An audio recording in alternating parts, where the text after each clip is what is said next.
Advisory services offered through VestGen Advisors, LLC, an SEC-registered investment advisor. Securities offered through Private Client Services, LLC, member FINRA and SIPC. Private Client Services and VestGen Advisors, LLC are unaffiliated entities. Any information discussed does not constitute investment advice. VestGen Advisors and Private Client Services do not offer tax or legal advice. People of Chicago, welcome to In the Know Radio with Craig Bolanos, co-founder and wealth advisor at VestGen Wealth Partners. You want help from someone you can trust, someone who knows what it takes to get retired and stay retired. Today, Craig's going to teach you what you need to know. So get ready to learn something that could change your life. Get connected to the show by calling 833-964-PLAN or go to getretiredstayretired.com. And now, here's Craig Bolanos. Hey, good morning and a very happy Sunday to you, giving you the sincere and actionable ideas that you need to improve the lives of yourself and your loved ones financially. That's what we're doing every single Sunday. Today's show, chock full of good ideas. And one of the themes that we have to revisit going into year-end 2025 is what are you doing from a standpoint of real return investing? You can't just look at what I call nominal returns. You got to look at real returns. Real returns is the return you're getting on your assets, the return you're getting on your money adjusted for inflation. Now, don't get me wrong, year over year, are we seeing progress on inflation? Oh my gosh, heavens, of course we are. Prices are definitely getting better. But if you went shopping on Thanksgiving and you went to the grocery store, heck, I went at least 5 times. I think the last trip I needed was something called paprika, a spice. Oh, God knows. Yeah, that's a private story. If you fellas, some of you can relate. You know what I'm talking about. 5 trips to your local Jewel Osco just in a single day, prepping for Thanksgiving. I think, we need to be more like Santa Claus, right? Write the list, check it twice, blah, blah, blah. At any rate, my point is going into the end of the year and into 2026, you need to start thinking about the mindset. Think of some of the stories that have unfolded since this spring. I think a lot of people are surprised to see what I call developed Europe, emerging markets, doing so well return-wise, especially compared to our beloved Dow Jones and S&P 500? And is it because those economies overseas in developed Europe, those economies and emerging markets are better than ours? No, we are still the envy of everybody around the globe economically. But it's all about currency. And we've talked before throughout this year that there is a problem. Yes, Houston, we have a problem. That problem is all of these countries who are going through this process of de-dollarization. Yep, de-dollarization. People don't want to talk about it, but what we do is we talk about it here. De-dollarization is not putting you in jeopardy of the United States and the greenback, your US dollars no longer becoming the world currency. Guys, that's not happening anytime soon. I don't think it's ever going to happen. America is exceptional, and we remain the world's bank.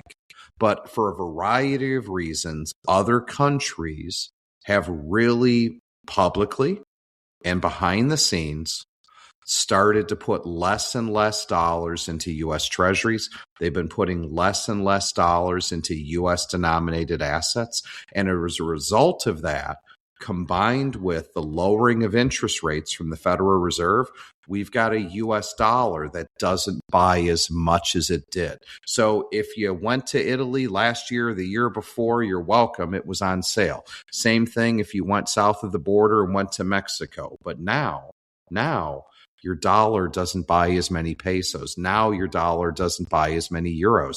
And what are all these other countries doing? Well, if they're not putting their money into U.S. dollars and treasuries, it's been going to other places. Some of those places being everyone's favorite metal. I think it's the color of gold. Yes, it is gold. You're seeing money consistently go into gold. You're seeing money consistently go into silver. And yes, even though there was a recent dislocation in Bitcoin and some cryptocurrency prices, they've stabilized just as the stock market has stabilized. So here's what I need you to be thinking about. We've talked all year that I think it's about being diversified and being diversified with a purpose. And being diversified with a purpose means having monies placed with great intention, not to simply spread the chips on the table, but to place allocations with the proper ingredient weights that you need to hedge out the risks. Remember, a big part of what we do at VestGen Wealth Partners is future proofing. That's future proofing your risks. And one of those risks is inflation, but it's risk from currency inflation. We're going to talk about how you can start solving that with us right now. If you're just tuning in, good morning. Happy Sunday. We're talking about real return investing in this first segment.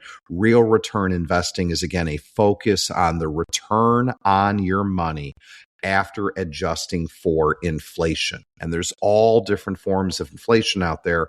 One of the silent forms that people aren't talking about enough, though, is currency. If you paid attention to our show throughout the entire year, the US dollar has been giving back ground. That's the reason we're seeing global equities do better compared to the United States. That's why we're seeing the dollar not go as far for people who are traveling abroad or purchasing goods from overseas. So here's what I think you need to start doing. First, take a look at what institutions do. Understand that all of us, we have a time horizon that's not infinite.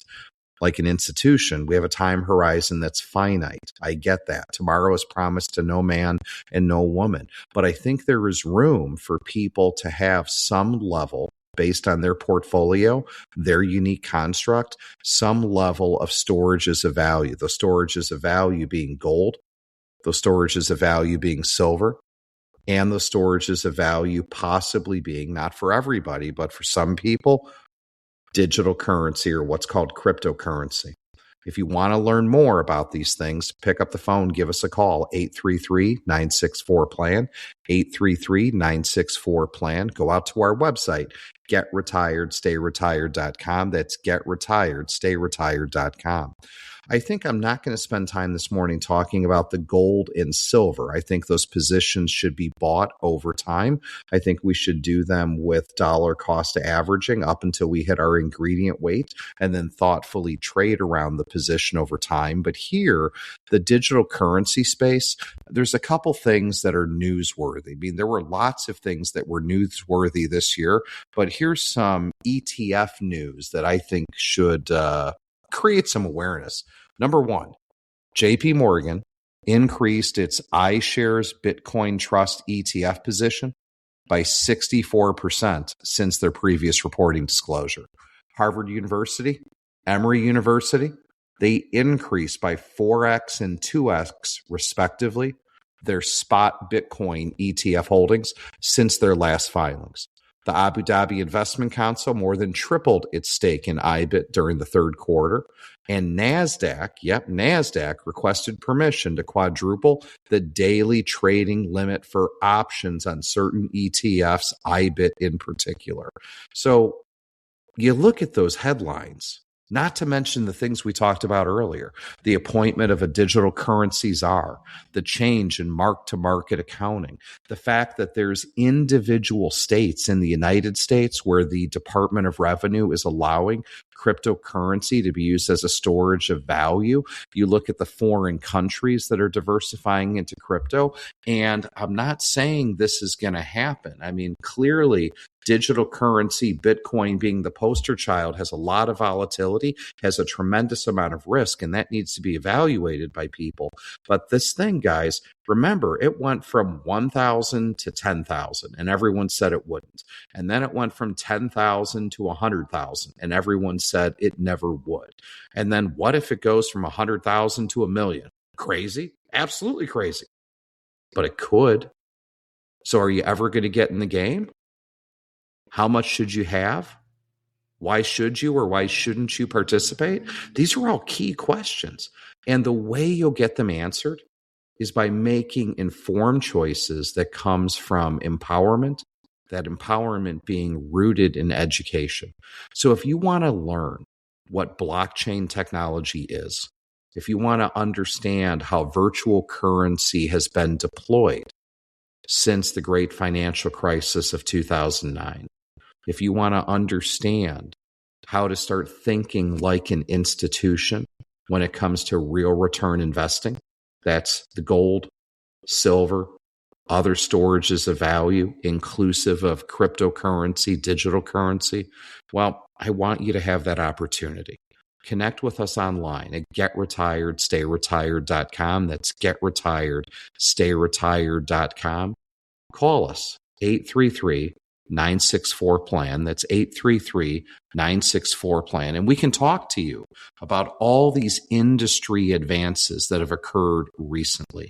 We can talk to you about all this noteworthy ETF news that shouldn't be missed. We can educate you on the important regulatory moves. I mean, again, think about what just happened.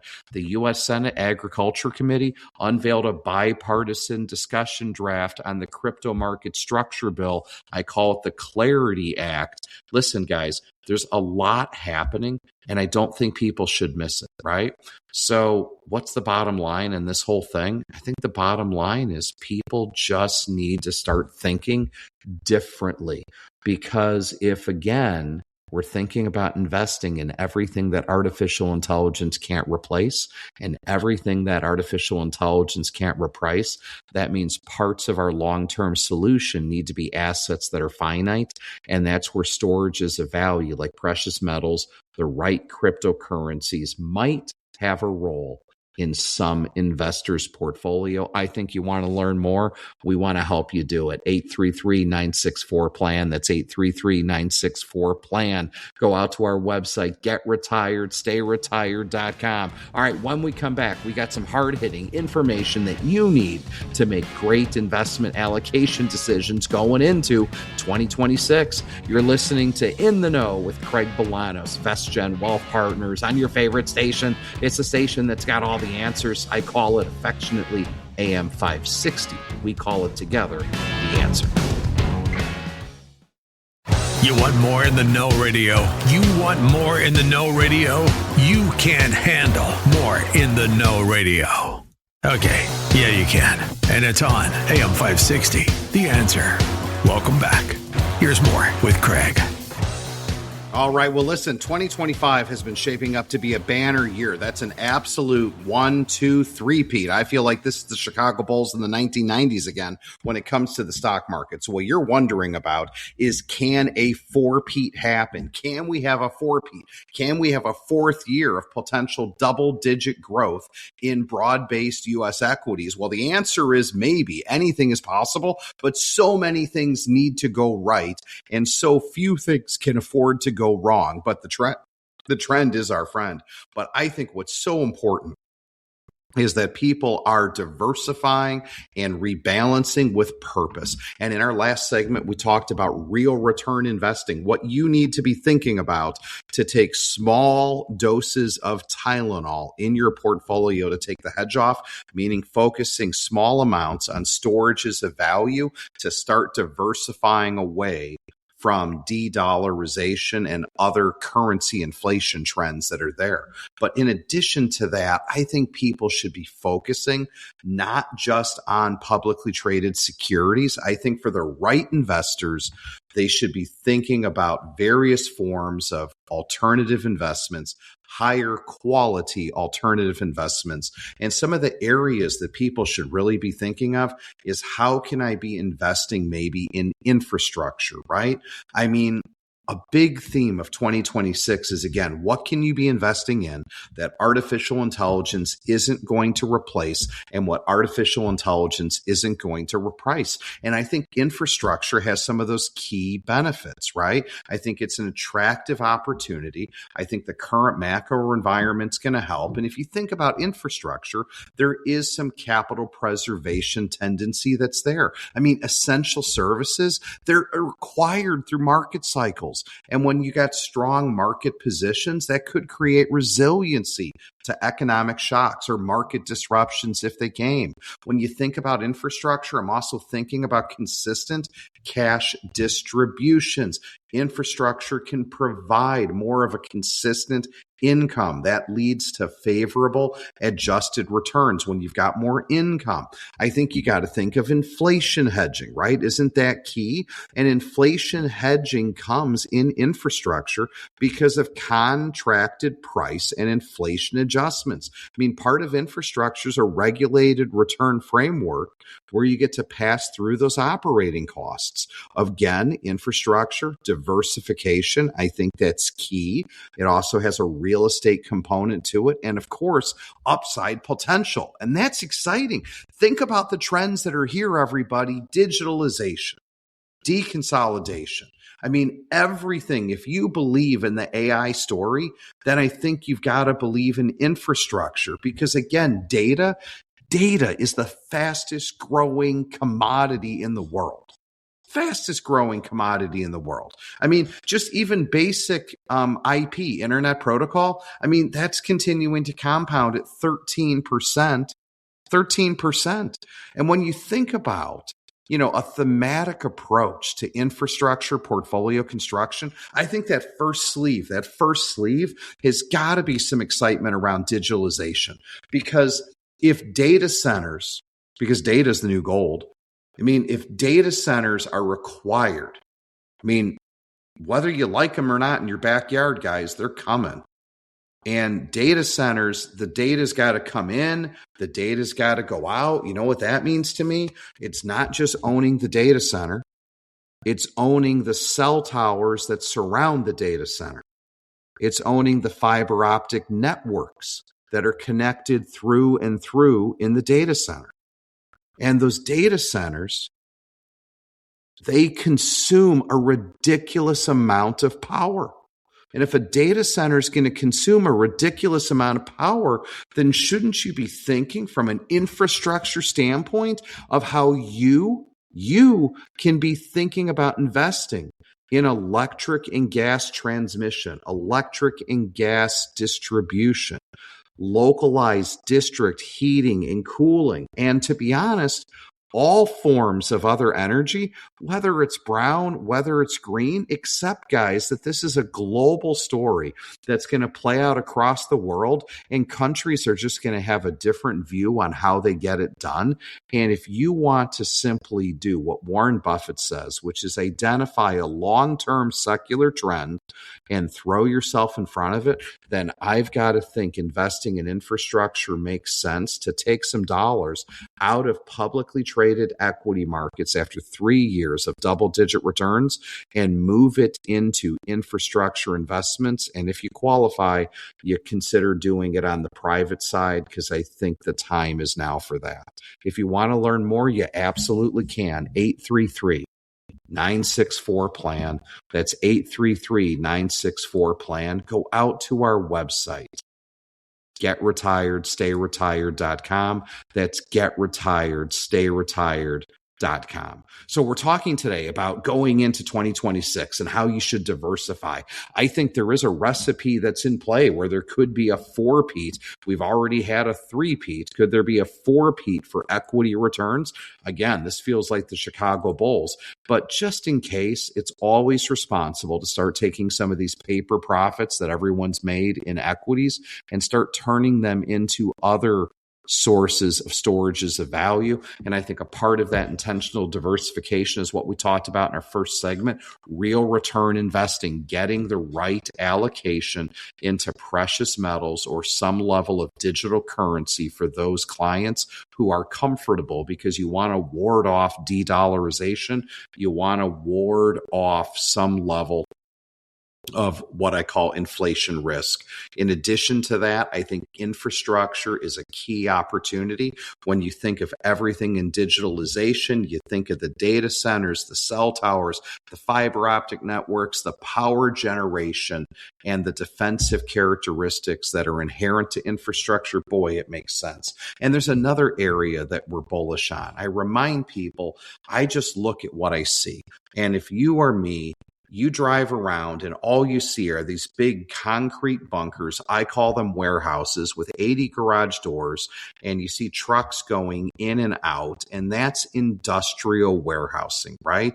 I mean, think about distribution warehousing. Think about these logistic facilities. They're at the center of today's global supply chain. And if you don't think it's happening, guys, the acceleration of the e-commerce revolution, it's still accelerating. And that acceleration of the e-commerce revolution continues to increase demand for industrial warehouses. I mean, each $1 billion of additional online sales is estimated to drive an incremental 1.2 million square feet of industrial demand. And I think if you've got a country, and we live in one, by the way, that has healthy GDP, has renegotiated some of its trade growth, and you combine that with low vacancy rates and target markets, listen, this is an environment where investing in industrial real estate is just going to make an awful lot of sense. Why?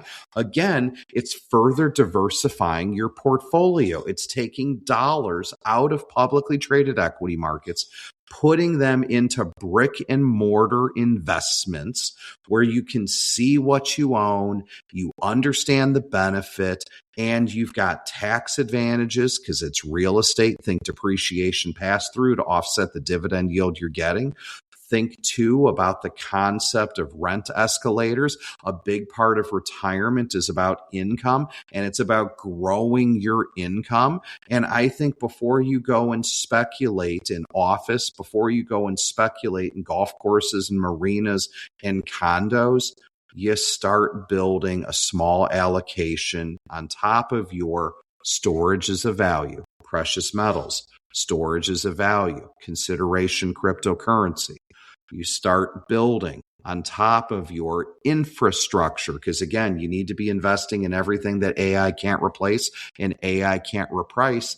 Same thing with industrial warehousing. Artificial intelligence, guys, is not replacing industrial warehousing. It's an undeniable trend that I think you just need to pay attention.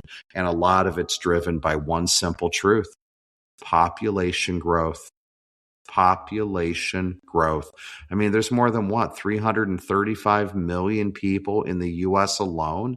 And think about this move into e-commerce. Think about the explosion. Think about the numbers I'm sharing with you. So if this sounds exciting to you, it should be, because we need to challenge the way we're investing. We need to challenge just traditional asset allocation models. We need to strive to do better, and we want to help you do such.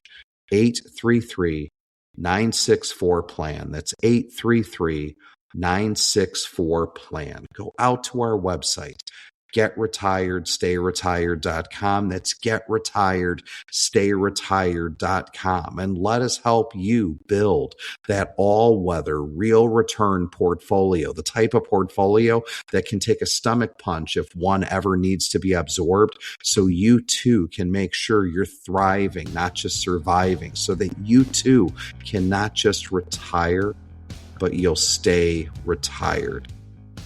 Website again, getretiredstayretired.com. All right. When we come back, we got more intense, positive, good solutions that you should be using, that you should be considering, these questions you should ask yourself so you too can future-proof your retirement. You're listening to In the Know with VestGen Wealth Partners. I'm Craig Bolanos. You know this is your favorite station, AM 560, The Answer.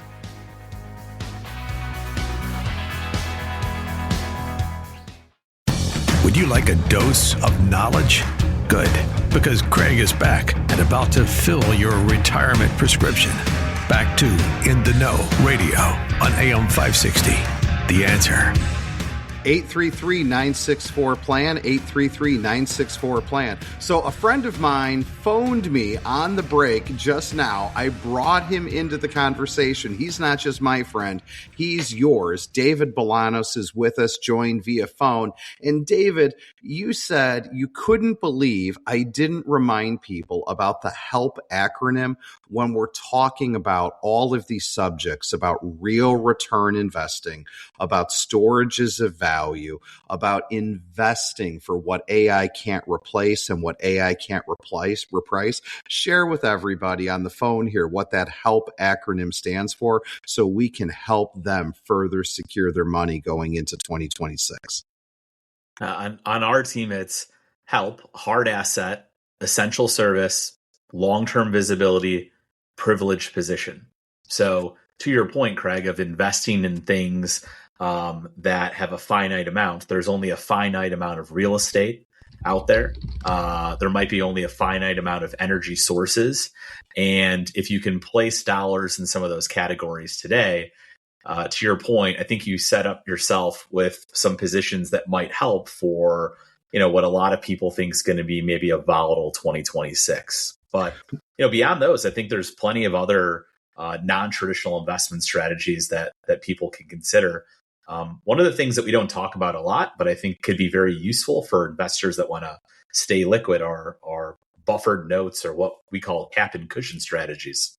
Yeah, let's go right into that because, something you've said so many times, David, annuities are fine for the right person, but not everybody wants the commitment of that tax deferral. Not everybody wants ordinary income versus capital gains, and not everybody wants some of the complexities, especially illiquidity versus liquidity. So, David, talk to us about how VestGen Wealth Partners can use the concept of cap and cushion strategies to allow people to stay in the game, but at the same time, get that downside protection. Yeah, and that downside protection is what we call the buffer. So the way I describe it for a lot of families that we work with is I call it transferring equity risk. Not transferring all of your equity risk, but some of that. So perhaps we're trading a broad-based ETF, so full stock market exposure, for a buffered ETF. And when you sign up for that buffered ETF, you're doing that because you might be optimistic about the future, but you're trying to perhaps protect some of the gains that you've made the last 3 years. And with that buffered ETF, it's going to be tied to a stock market indice. If the indice goes down over the specified period of time, you might be buffered on the first 10, 15% of those losses, but you can't have your cake and eat it too. So if you're going to have some protection on the downside, you're also going to be capped on the upside. The nice thing about a buffered ETF, however, is it provides daily liquidity. So unlike an annuity where you might need to sign up for an extended period of time, if you decide to change your mind, you can certainly do so based off the liquidity in these contracts. So is a buffered ETF right for an entire portfolio? I don't think so. But for those that want to stay in the game, want a little bit downside protection, are willing to give some of the upside away, meaning they're going to be capped on the top side, this is a great way to do it in a pretty low cost format to keep you liquid. And I think after several years of gains, it's just another tool to have in your tool belt. So let's unpack that. We're talking about defined outcome investing. That's what we've referred to it as, defined outcome investing, defining your outcome, your cap, how much you can make on the upside, your cushion, how much downside protection that you want. And defined outcome investing is easier to do today than it has been in the past because you have benefits. And what David's alluding to, you have the benefits of an exchange traded fund wrapper. And the benefits of that exchange traded fund wrapper are, again, cost efficiency, tax efficiency. In addition to cost and tax efficiency, we have intraday liquidity. That also breeds itself into transparency and, most importantly, diversifying away the credit risk that exists when you're using single notes. David, expand upon counterparty risk and credit risk, because I think it's something that's not appreciated by enough investors, including professional investors in this space. And then let's talk about a real world application after a three back-to-back years of double-digit equity gains. Some people wonder if there's going to be a four-peat like the Chicago Bulls. I'm leaning that fourth year might be good, but I'm all about some prevention. Yeah, so The concept of a buffered note is not something that's new. These have been around a long time, but I think in the original format, if we go back more than a decade ago, typically these were investments that were offered by investment banks. And the counterparty risk was if there was an issue with that investment bank, then you are subject to additional risk above and beyond whatever stock indice you're tied to. Now, that might not sound like a big deal. Bear Stearns, Lehman Brothers. But if we go back to 2008, 2009, 2010, if you're holding on to those investments, you weren't just worried about the stock market, you were worried about the issuer. To Craig's point, however, that's been mitigated through the ETF. So again, just maybe an improvement for what I call Main Street investors to have a liquid product you can get in and out of with less counterparty risk today, and also some tax benefits if you hold on to these longer term. But again, but David, let me jump in. I'm sorry to cut you off, but put this into action. So you're visiting with a client, and that client says, "Hey, I'm a little bit nervous. I'm nervous after 3 years of back-to-back gains that something could dislodge this market." How can you allow them to stay engaged, but give them some of that downside? Give us some examples. Well, I mean, if we just outline those options, right? Option one is sell stocks, right? And that's a viable option for some people. Might trigger some taxes or capital gains, right? And then you're out of the market, you're making a call. Option two is just hold on for the ride. Or option three is if you're saying, hey, I'm very happy of how things are gone. I understand markets aren't linear. We want to stay in the game, but maybe take the edge off a little bit. Then we're allocating a specific percentage of the equity portion of someone's portfolio. And we might trade a very broad-based, low-cost ETF, something that tracks the S&P 500 or the Russell 1000, swap it out for one of these buffered ETFs. And what we're doing is we're still keeping stock market exposure, but we're transferring pure stock market exposure to stock market exposure with some guardrails. So some protection on the downside, and we'll take that protection, and we're willing to get it by giving up some on the upside. But if you have a moderate view on the market, you're not super bullish, that's probably a good thing. Because the way I always talk about it, Craig, and you probably think about it the same way, well, there's only three things that could happen. The stock market could go up, it could go down, or it could stay the same. If it stays the same or goes down, this is a reasonable investment strategy. If it's a raging bull market, maybe you're disappointed. But if you're in the camp of, I've already made it, I just want to keep what I have, then this might be something to take a look at, transfer some equity risk. And if you change your mind, you can easily get out of it the same day or the next day.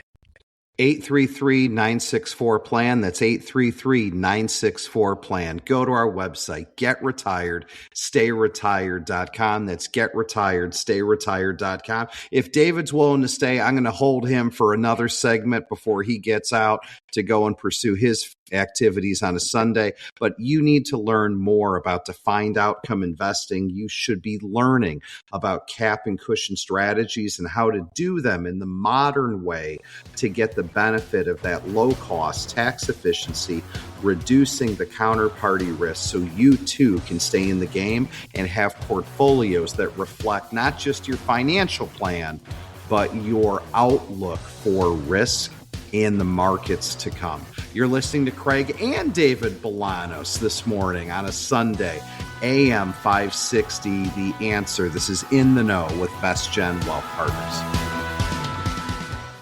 It's more In the Know Radio with Craig Bolanos on AM 560 The Answer, where his goal is to pummel you with financial know-how until you say uncle. I got to tell you, I love this time of year. It's the holiday season. You're probably thinking it's the Christmas lights. Maybe it's the peppermint mocha. Yep. Maybe it's the mass amount of corrugated cardboard that seems to never end and get delivered to my doorstep.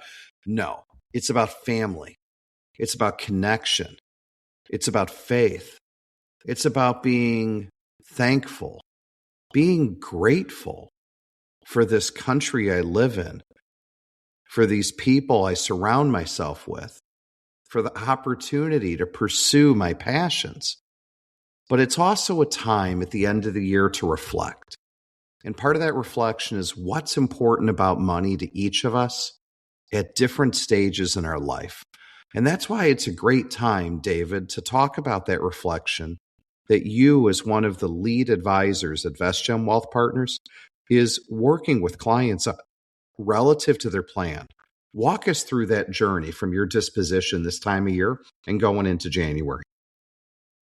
There's been so much negativity in 2025 regarding, economic policy and markets and all of this stuff. But the general feeling I get from a lot of families we work with is, man, like we're in pretty good shape, right? Like things have worked out well. Our statements look good. And we hope that it continues, but we understand there's always going to be bumps in the road. And, a big thematic for us on the planning side of things going into 2026 is to just sit down and kind of do a once over. You want to do these once overs as the markets are going up, not scrambling to redo the financial plan when the markets are in chaos. So I think this is a great time with costs going up. When we're seeing family, it reminds us there's going to be maybe some bills, some weddings coming up, some college tuition bills. Let's go down and write down some of these new goals and let's figure out how we're going to allocate capital resources to these goals. Meaning, if we know that over the next year or two, we've got our first college tuition bill, do we have that money lined up and ready to go? Maybe it's already in a college savings account. Maybe you're funding it through a different type of account. But with the market trading at the all-time highs, do we really want to squeak out every last dollar? I would argue we want to know exactly where that money is going to come from. Likewise, if we've got some weddings that we need to pay for, is that built into your plan? Because if we're pulling out a large chunk of money, you might not notice it as the stock market's appreciating, but you definitely notice these big withdrawals when things start to go the other way. So I think people should be recalibrating their plan based off these larger one-off expenses. I think people also need to start recalibrating their plan for the inflationary environment that's probably not going away. I think we got Social Security cost of living adjustments at 2.8%, Craig, this year. Do you really feel that the real inflation rate's 2.8%? Probably not. So does our plan account for a way to grow the income? It gets down to those three pillars of investments, right? One thing need to do is... Let me jump in on that. So the point is, part number one, walk away number one that everyone ought to do. You got to be looking at your capital expenditures. If you have any lump sum capital expenditures, that's a lump sum of money that's got to come out to buy a car in cash because you're not going to finance it. A lump sum of money that's got to come out because the fall or the spring tuition payment is due. A lump sum of money that's got to come for this or that. Here's all that we're arguing. I love the odds of a four-peat because no one believes it. That's a fourth year of gains in the market. But the reality is there's nothing wrong with taking some chips off the table. So make sure you're working with your advisor and carving out money into that cash flow reserve account so that the dollars you need to spend are there just in case Mr. Market gets a little bit grumpy. All right, part number two, David, that you're talking about relative to the plan is what? Grow the income. So after we refill our cash flow reserves to take care of the one-off expenses, let's take a look at what the income from the portfolio is going to be and how that's going to be growing moving forward. Because a lot of folks may have locked in safe investments at good yields the last couple of years, right? It seems hard to think about it now, but we used to have 5% CDs. Now you could still get a CD that starts with a 4. The Fed cut rates last week. They might be starting with a 3 one day. So what is the plan to keep up the income on the portfolio? We need to go through and get educated with different tools and how that income is going to flow through on your 1040. And we're probably going to need some stocks that actually grow their payouts, not just the high yielders, but companies that are growing profit margins so they can pass through more of that cash to you, the retiree. And let me put a spin on that. So you just heard in part number 2, it's all about income, right? Remember those 3 pillars of retirement income: capital matters, capital matters, capital matters. Once you get retired, stay retired. Don't blow up your portfolio. Number 2, you got to grow your income over time. You've got a cash flow, interest, dividends, payments to cover your monthly expense. Pillar number 3, growing your portfolio base, growing your capital base to grow your income over time to outrun the silent killer. Now, what David's mentioning here is this: owning slices of America, owning companies that can grow their dividends. And I know some of you are thinking, wait a second, I don't think these old school companies that are growing their dividends are exciting. What do they have to do with AI? They have everything to do with artificial intelligence. Think about this. Companies that have incredibly large labor forces right now, they're about to become more profitable. They're about to become way more efficient as they adopt all of the hyperscale technology to make the cost per unit hour of labor so much more productive. That's going to drive earnings at a tremendous rate. So even take a look at something that happened earlier this week. Look at the rotation from some NASDAQ stocks into old school Dow stocks, guys. You gotta understand this artificial intelligence story is not just a technology story. It is not just a technology name story. It is all of those other sectors of the market that are going to benefit from the adoption of technology. And guess what? A lot of those sectors of the markets tend to pay rising dividends. Yeah, Craig, and when we think about that and we talk about recalibrating, there's so many different ways to recalibrate your portfolio. I mentioned before, you could just take profits in stock and move those profits to cash or bonds, right? That's pretty aggressive. You could use a cap and cushion strategy, transfer equity risk with something that has a buffer. But part of recalibrating could just be, hey, we want to move some dollars from these high growth names to maybe some of these dividend growers. And if you're out there thinking, some of these tech stocks are expensive, well, you can stay in stocks, but maybe you just move to a different subset of stocks.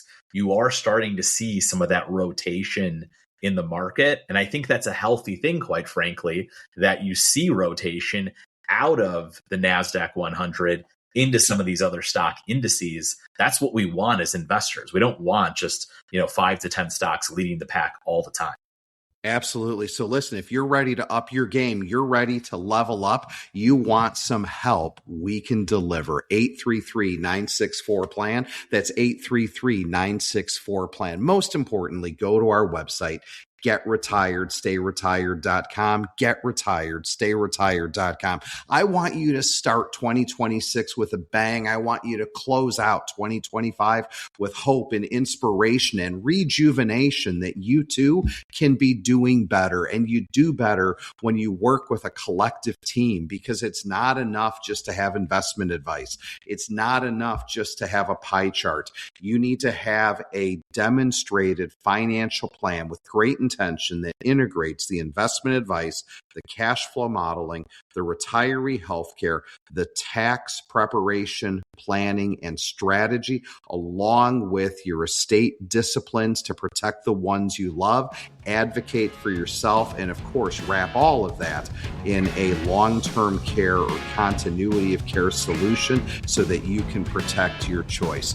You've been listening to Craig and David Bolanos, VestGen Wealth Partners, on your favorite station, the station with all the answers, AM 560.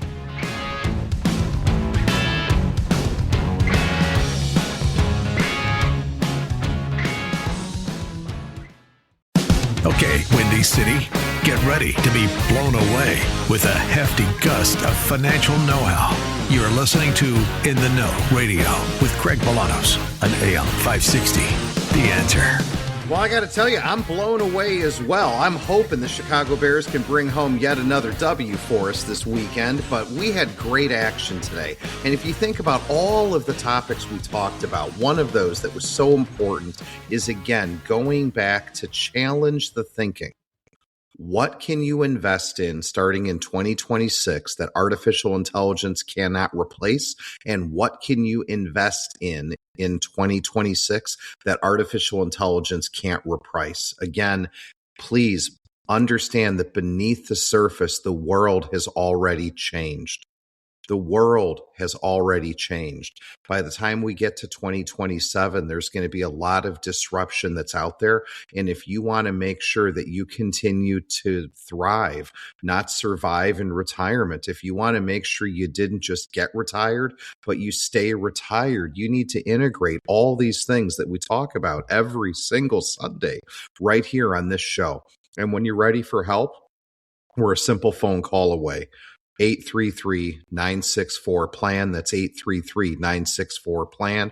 Go out to our website, getretiredstayretired.com. That's getretiredstayretired.com. Let's harness all those year-end tax tips that we talked about today. Let's harness everything you need to know about AI enthusiasm. Let's harness what you need to know about digital currency. Let's make sure you're thinking about storages of value and that concept of real return investing.